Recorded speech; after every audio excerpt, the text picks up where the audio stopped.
Hello, wonderful. This is Sarah. And have you ever tried to figure out how to make your life make sense? How to figure out how to have meaning in your tragedy or purpose in your pain? We have Joseph James here who lost his wife and dad in the same month and has used that experience to rebuild, to help others, and to find purpose again, even in his pain. Joseph, how are you? Thank you so much, Sarah. I am so blessed and honored just to be here with you and just being able to share with your audience. I'm doing great. Thank you. Well, we've connected plenty. If anyone is interested in hearing my interview on his podcast, Purpose Through Pain, you guys can definitely check that out. But now I get to ask you the questions. Yes, and I'm excited. Awesome. Okay, so what does purpose through pain mean to you? How do you figure out your why? Yeah, so ultimately everybody's why is different, right? And sometimes we experience things in life that we had no control over. Okay, for me, it was the loss or the death of my father and wife all in the same month, all within 22 days of each other. But it really goes back even deeper than that of growing up in an abusive family. My father was very abusive physically and verbally to both my mom and my siblings, myself. Um, but the amazing part about it is, even though I hated my dad and a lot of things happen, is my dad died my best friend, you know, and through the process of that and my wife dying, this is a very short, quick answer to it, is I found my why. And my why was ultimately this right here is we can't touch what we can't feel. Okay. And for me, it was going through that painful process of those things that happened in me and understanding that I went through it for a reason. I may not know fully all the reasons. Okay. But I know that there's a reason that's ultimately the understanding of there's a reason why I went through it. I may not know all of it. Okay. But for me, and ultimately, whether you're in business, whether you're a mom, a father, a single parent, we all go through things in life and we experience things in life to be able to help other people. Okay. And because if we think about, and a lot of people struggle with telling their story of what they've gone through in their life. Okay. But if you think about it this way, when you tell your story, it makes you vulnerable. Okay. Vulnerability brings healing to us as an individual, but transparency brings healing to others. There's going to be people that are going to be healed today of their trauma and their pain just by hearing my story and the transparency that I have in sharing it. But the why is that deep feeling that when everything is going wrong in your life, okay, when you don't want to do the extra rep in the gym, when you don't want to get up and go to work, when you're sick and tired of your kids, and everything that goes along with raising children or being a single parent, when all those things just seem to be crashing down on you, that why is what keeps you going for one more day or one more Ja- repetition. Yeah. Joseph, I know that we're friends on Facebook and stuff, and like you've probably seen it has been brutal me trying to put out the second book. Yeah. I mean, just brutal. I fell down the stairs. I had COVID. I have had issues with my eyes twice it my husband was sick. I mean, it's just like family issues. Like there has been brutal. There is no other word for what happened. It was brutal when I put out my first book Yeah. for all different reasons, right? And in that process, I think I know some people have like, well, just, maybe it's not the right time. Maybe you need to do it later. Maybe you needed this. And I was like, but I believe in my message so Yeah. much. I believe in this. I had a client today right before us, and she was talking about a problem that she had. And she says there's two separate issues, one and two. And it's just this little tiny statement, but there is such clarity in her ability to lead herself in that statement. Here's this very confusing, toxic situation with someone at work. Yeah. And she was able to say, here's two issues, one and two. And if she can do that, she can have whatever she wants. But Right. that's what my teaching is. That's what my next book's about. It's that those little shifts. And it's been brutal, brutal trying to put it out. But my why, connecting to my why. Nope, I'm putting it out. I'm doing it. I'm making it happen. I believe in it, right? That's how we get through this stuff. It is. And when I get it. We've all made that comment of like, well, it'll be released at the right timing. Well, I do believe that. However, we can't use that as a crutch of, well, this is happening because it's not supposed to be released yet, or this. No, I don't believe that. Okay. I believe that if we use that as a crutch, then yeah, it'll be 5 years down the road from now, because it's like this. I say this also often, and I catch myself in it. I'm like, man, if I can just get through this week, next week will be better, and I'll be able to do the things that I couldn't do this week. And then next week comes, it's just like I'm finding myself in the same exact place. I'm like, you know what, Joseph? Stop making the excuses of not doing it now. Just do it. Things are always going to come up in our life. We're always going to face challenges. We're always going to face adversities. There's never going to be the perfect scenario for writing the book, releasing the book. It's like me with my podcast. It took 2 years for me to release my podcast because I wanted everything lined up correctly. And it's still not lined up correctly. But a year ago, a little over a year ago, I launched the podcast, but it took me 2 years to do it because I was just waiting for the perfect time to do it. And it's never going to happen. And But at I that may moment, yeah, go ahead. We're right here because I know a lot of my listeners are like thinking about leaving toxic relationships, Yeah. leaving toxic job situations, leaving, finally setting a boundary with your great aunt who's been mean to you for 20 years, whatever it is. And that mindset of, well, I'll wait until it's a perfect time and it won't hurt, or it's not scary, or there's no consequences. And I think we both agree that's not. It'll never exist. I mean, why keep your hand on the burner and let it burn you while just because you turn the burner off? It's still hot and you're still being burned. Take the hand off the burner. Okay. I love it. Get out of the toxic relationship. There is no, it's going to get better. If it was going to get better, it would already have been better, period. Okay. Now, I'm not necessarily somebody that's an advocate for the easy way out, or I'm just going to get a divorce because things aren't going my way. That's not what I'm saying. Okay. Sometimes the way out is actually the way in. And what I mean by that is, are you as an individual doing everything that you can in the relationship, okay, to be the leader of the relationship? And this is regardless of male or female, okay? Growing up in church and having a faith-based background, I remember a pastor friend of mine told me, he says, Joseph, he says, prayer cannot be taught, it has to be caught. And it took me a while to figure that out. But basically what he was doing is like, if you go throughout your house, think about it like kids, okay? If I go and do something that's very, let's just say very ugly, okay? I'm gonna go that route with it. All right. I'm very ugly to my wife, okay? And I'm always yelling and screaming at her. It doesn't take long for a kid to start modeling that same behavior. All right. Why? Because we're giving them the example of it, right?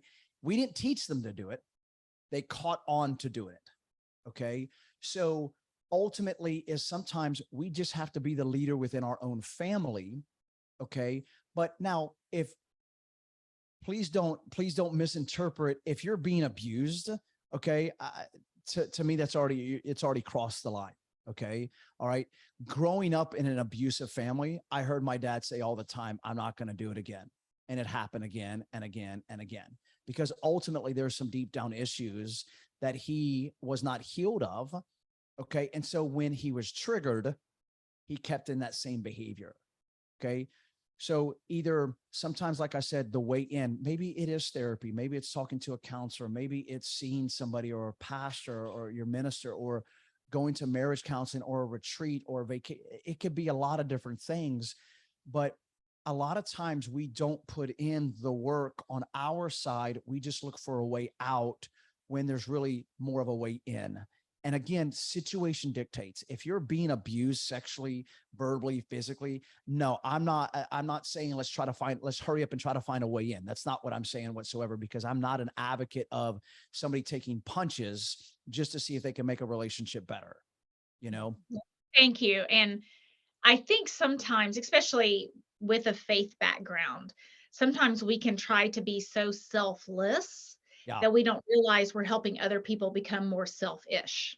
You 100%. And the way I was raised is like, we did not believe in divorce growing up. It was, no, you don't do that. That God is against divorce, you know? Well, I don't think God may be against divorce, but he's definitely not for you getting beat or Yeah. verbally abused, sexually abused, or he loves his children. God Mhm, loves his children as a father. Why would he want you to go through that? mhm, You mhm, know, mhm. now we go through things because of situations that maybe we made the decision to be with somebody when we really shouldn't have been. Don't beat yourself up about it. Make the change. Okay. Preach it, Joseph Because listen, James. listen, I don't care how much somebody says they love you. I'm just being raw and real right now. My dad said he loved me all the time, but his actions didn't show it. He didn't at all. That wasn't love. Now, after my mom passed away and my dad apologized and asked his children to forgive him, that's when I slowly started to see the actions be put forth. And that's why I can honestly say that even though I talk about my dad and how he was when I was a young child, when I say he died my best friend, he really died my best friend. We had conversations, he praised me, all the things that I wanted as a child, I didn't get. But I also had to make a decision as a young adult that I no longer could go to my father for certain things because the relationship wasn't there. I had to disconnect. Doesn't mean that I didn't love him. Didn't mean that I didn't want him to be in my life. Didn't mean that I didn't want it to work. But it meant that I had to take care of myself first. And that is not being selfish at all. It's being responsible. It It's is. yes. So when we allow ourselves, and I'm talking from me personally, I have such grace with people being confused in situations or not understanding manipulation and red flags because we just weren't taught this as kids, right? It's a very new concept, unfortunately, in humanity. But but I think, okay, if I'm in a situation where I'm always at the end of my rope, and then I'm angry and I'm frustrated and I'm picking at my husband and I'm picking at my kids and I'm whatever because I'm always at the end of my rope, it is responsible to adapt my relationship so I'm not always at the end of my rope. That is being mature, that's being grown up, that's being responsible. It's not being selfish. Yeah. It's far from selfish Right. because it's hard. Because Yeah. it's hard to those Because at boundaries. the end of the day, you can't take care of other people unless you take care of yourself first. You just can't, Agree. and kind of going back to, for those that are listening that are dealing with traumatic relationships, or maybe even you had trauma before the relationship that you're in now, I encourage you to really understand your own triggers, and when I didn't realize until after my wife passed away and I started to put myself out there for dating, I didn't realize I still had rejection issues that dove all the way back to my father. And the first time I remember, the first time a girl told me not to contact her anymore, and it's probably a good thing, anyways, um, is every bit of feeling of anxiousness and anxiety just rose up in me like this biggest rejection in my life. And I'm like, I didn't realize it still existed, and so one thing that we may look at is the way somebody says something to you. How do you respond? Was it really what they said, how they said it, or your reaction to a past trauma? And I started to learn and understand more about triggers as I got into a serious relationship and now happily engaged. But to begin with, there wasn't happy anything about it. The only agreement that we really had, or in our own minds and our own spirits, is that we knew that we were going to stick through this and work things out. But I would say something a certain way that would trigger her. And then she would say something a certain way that would trigger me. And I'm just like, and it would get into a very verbal argument and it would get ugly at times. But what we came to the realization is what did I do that triggered you? What's your trigger? I'm caught in the crossfire, and so it's those things right there that will allow us also to help heal our inner self, is taking that look of inside us, and I'm not saying the other individual isn't causing that or didn't already cause that. There's no doubt about there's always damage and hurt there, but like, for instance, okay, My fiance, she had abandonment issues. Okay. Mother left her and her sisters when they were very young, just up and left, pulled them away from dad. And then dad ended up getting them back. And then mom would say she's coming to get them and never would. And then her ex-husband would just up and leave and not even show up for 2 or 3 days. And so if I ever walked away while she was talking, okay, not even in a disrespectful manner, but just like walked away, like if I'm trying to do two things at the same time, she felt abandoned. She felt like I was going to walk completely out of her life. And I'm like, I'm just going to the refrigerator, but Well, it's it a was both that trigger. it's a both and that's what makes this complicated. Glad we're having this conversation because it's not black and white. It's not No, it's this and not. that, right? It's us being responsible for knowing what our own triggers are. And then if Yes. there's someone in your life that knows what your triggers are, think about teenagers, okay? They know exactly which button to push, right? Right. It's just like, let me just like get right in that, and whatever on teenagers. But when you have someone in their 40s acting like a teenager, there's a real problem, Yeah. right? Or No, maybe absolutely. Yeah. No, without a doubt, without a doubt. And, you know, at the end of the day, when it comes to healing, when it comes to developing and understanding your why, it's all inside of us. We have to look at us first. Why are we going through the things that we're going through? Why are we in different relationships or repeated relationships that we're, you know, ultimately going through the same thing? Why are we attracting the things that we're attracting in life? And that could be with relationships, that can be with business, that could be with things that always seem to be going wrong for us, so to say, is where's my mindset at? Not blaming somebody else, but where am I doing things that is causing or that's bringing those things? What am I attracting? And a phrase that helps me is, well, I have this personal phrase called get past the past, real about the present, and serious about the future. That's kind of my philosophy because I see a lot of people get stuck in their past Yeah. that they never move forward, but it's like get past the past, real about the present. So like what's happening now that you don't want to carry on into your future. And personally for me, making my own mistakes and then having grace for others and making their mistakes, it's it's all about, well, now that I know better, I'm doing better. Yeah. At one Yeah. point in my life, I didn't know better and I didn't do better. But now I do know I have more information and I'm making different decisions based on the information at hand rather than beating yourself up for, past is it. What good does that do? Right. Well, the reason why people stay stuck on the past is one is the story that we create about our past, right? And ultimately, we're afraid. A lot of people are afraid to tell their story from a point of I want to be healed versus I'm a victim. Okay. When you told your story, that's literally what I was thinking is how well you did it. You talked about being a victim without coming across victimy. Yeah. You did it. Yeah. And I will compliment you. And if anybody needs to like rewind and listen, you did a very good. That was literally my impression of your story. You talked about the bad things that happened to you, and you talked about it as a platform for growth rather than, well, and this is the reason I get to behave badly for the rest of my life is because I Right. had Right. a childhood, Because right? ultimately is like when we tell our story, we want people, especially to begin with, we want people to be sympathetic or even empathetic for our story, right? And what we want through. And that's human nature. Okay. But what ends up happening is we get stuck around that feeling of letting us feel good. But I'll tell you this, and I'm speaking from personal experience, okay? Is when you begin to tell your story, I shared it earlier about being vulnerable, you will bring more healing to yourself as well as to other people. If I sit here and I talk about how my dad was abusive and I hated my dad and I dealt with rejection and then I lost him and I lost my wife and I had to raise 3 kids by myself and I'm running a business and all these different things. Yes, I can make myself feel like the victim without a doubt. To a degree, I was a victim. Okay. But I didn't stay in the victim mentality. I shared it as these things happen for a reason. And because of that, I may not know fully all the reasons. Okay.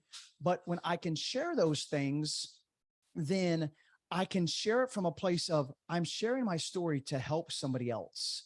And with that, I'm now being healed instead of, oh my God, can you believe that I lost my dad and my wife yesterday? And now I don't know what I'm going to do. And life is coming down on me.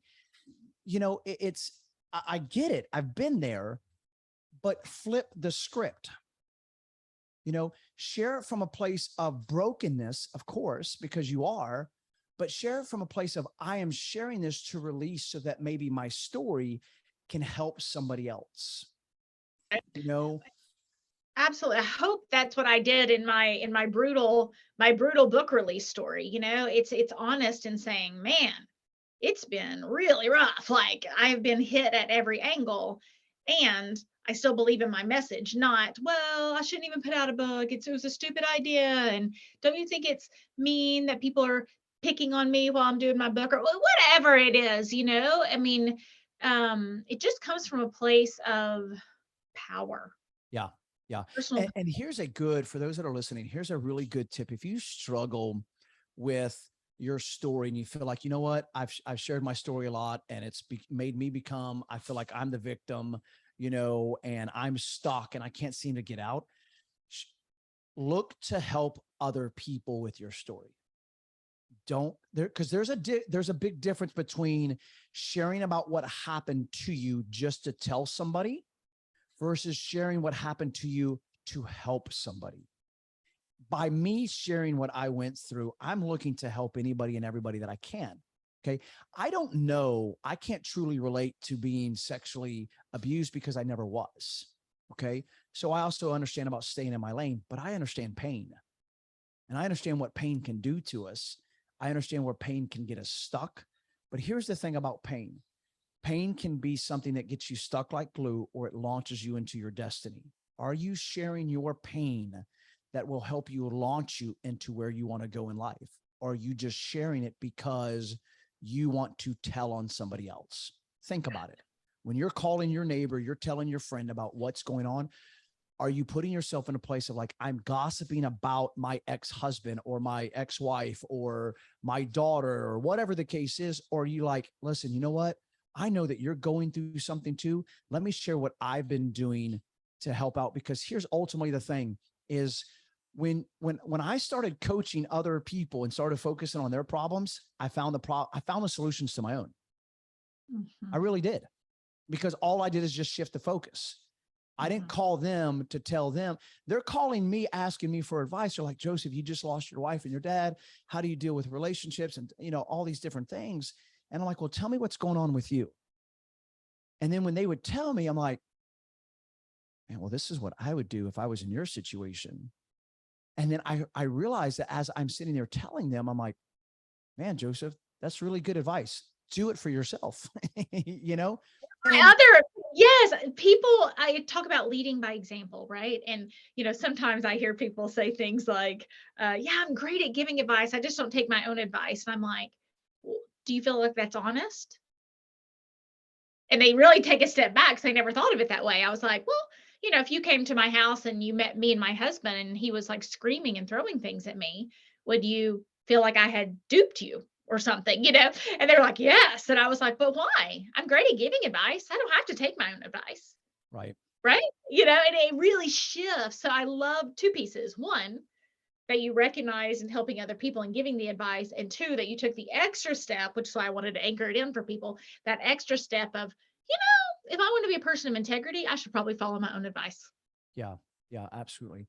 One of the things that helped me heal is number one was learning to forgive myself. That was number one. You know, Number two was taking time to grieve. And what I meant by that is when my wife was diagnosed with stage 4 colon cancer, I went to Facebook Live and just started sharing our story.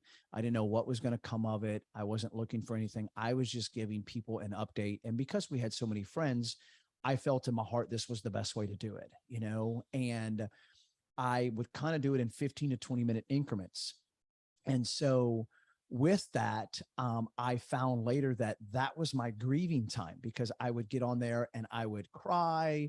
I may pray for people. And then I'd have to go inside the house and be the strong person because I couldn't let the attitude or the feeling that my wife was having at the time be dampered by my sorrowfulness and things like that too. I had to be strong. I had my moments of weakness, but for her, I had to be her pillar of strength. Number three was finding someone to help and helping them. And I didn't realize it, but by me sharing my story, people would been they would message me and be like, hey, your story has helped me when my marriage. It's my son listened to your live video and he was on drugs and he's no longer on drugs anymore. And to hear all those things, I'm just realized I'm like, I'm helping people just by sharing my story. And ultimately with that, when you begin to share your story, when you begin to look for other people to help, you're going to find your healing in the process, versus let me tell my story from a victim mentality. We're all a victim. We are all victims of something in our life. It's just whether or not you choose to stay there. Mhm. Joseph James, this has been fabulous. Will you tell people where they can find more about you and your work and your story and your why? Absolutely. The best way to reach me is on Instagram. My Instagram name is Meet Joseph James, Joseph James, James. I also have a podcast called Purpose Through Pain, helping people go through life's grief and adversities and challenges. And ultimately, I share my why on the podcast. I also share it on my Facebook and Instagram because it's when we have those challenging moments that we dig deep and be like, why do I need to not stay in the relationship? Because my wife or my children or my wife or myself is bigger than anything else. I love it. Thank you so much for sharing your wisdom and your why today and for helping us become toxic person proof. Yes, ma'am. I love it. Thank you so much, Sarah. I'm truly honored.